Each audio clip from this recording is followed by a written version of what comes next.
Dunia perfilman Korea Selatan lagi ramai dibicarakan berkat kesuksesan film periodik The King's Warden. Film ini bukan cuma laris, tembus 5 juta penonton, tapi juga jadi salah satu rilisan paling banyak ditonton tahun ini.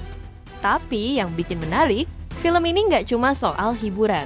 Ia membuka kembali cerita lama yang selama ratusan tahun masih penuh tanda tanya. Di film ini, ceritanya fokus pada hubungan yang gak terduga antara raja muda yang terusir dengan seseorang yang justru jadi pelindungnya di masa pengasingan. Emosional, tapi juga penuh nuansa sejarah yang gelap. Film garapan Jung Ham Jun ini langsung memicu diskusi publik. Soalnya, kisah Danjong sendiri memang salah satu bagian paling kelam dari sejarah dinasti Joseon. Dan sampai sekarang, detail kematiannya masih jadi perdebatan. Kalau ditarik ke awal, hidup Danjong memang tragis sejak kecil. Lahir tahun 1441, ia kehilangan ibunya saat lahir dan ayahnya wafat ketika ia masih sangat muda. Gak lama kemudian, ia naik tahta, masih anak-anak sebagai Raja ke-6 Joseon. Tapi kekuasaannya gak bertahan lama. Masalah datang dari orang terdekatnya sendiri. Pamannya, Grand Prince Suyang, melakukan kudeta berdarah pada 1453. 2 tahun kemudian, Danjong dipaksa turun tahta dan Suyang naik jadi Raja Sejo. Dari sini, hidup Danjong berubah total. Ia diturunkan statusnya jadi Pangeran Nosan dan diasingkan ke Yangwol, daerah pegunungan terpencil, jauh dari istana, terpisah dari istrinya, dan hidup di bawah tekanan politik. Bahkan saat ada upaya untuk mengembalikannya ke tahta, rencana itu gagal total dan justru mempercepat keputusan untuk menghabisinya.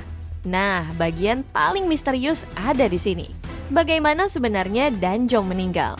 Versi resmi dari Joseon Wangjo Silok bilang kalau ia bunuh diri pada 21 Oktober 1457 setelah mendengar para pendukungnya dieksekusi. Tapi banyak sejarawan meragukan cerita ini. Terlalu rapi dan terkesan seperti cara untuk menghindarkan Raja Sejo dari tanggung jawab langsung. Versi lain bilang sesuatu yang jauh lebih kelam.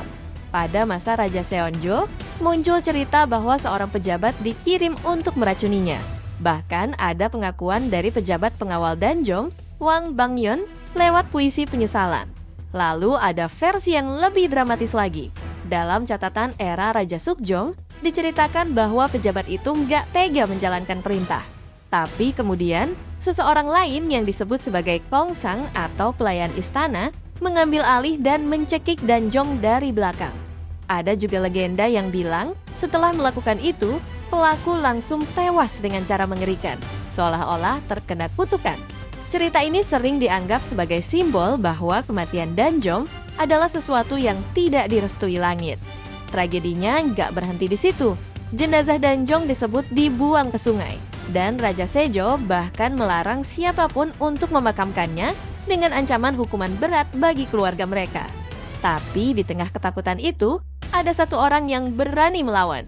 Seorang warga bernama Heungdo diam-diam mengambil jasad Danjong dan menguburkannya secara layak di pegunungan. Kisah inilah yang kemudian jadi inspirasi kuat dalam film The King's Warden.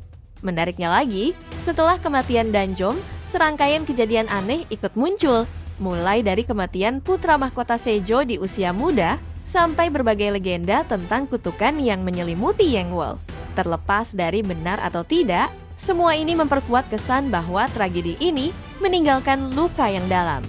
Sampai sekarang pun, masyarakat Yangwol masih memperingati Danjong lewat festival tahunan setiap akhir April. Sebuah cara untuk menjaga ingatan tentang raja muda yang hidupnya singkat, tapi penuh drama.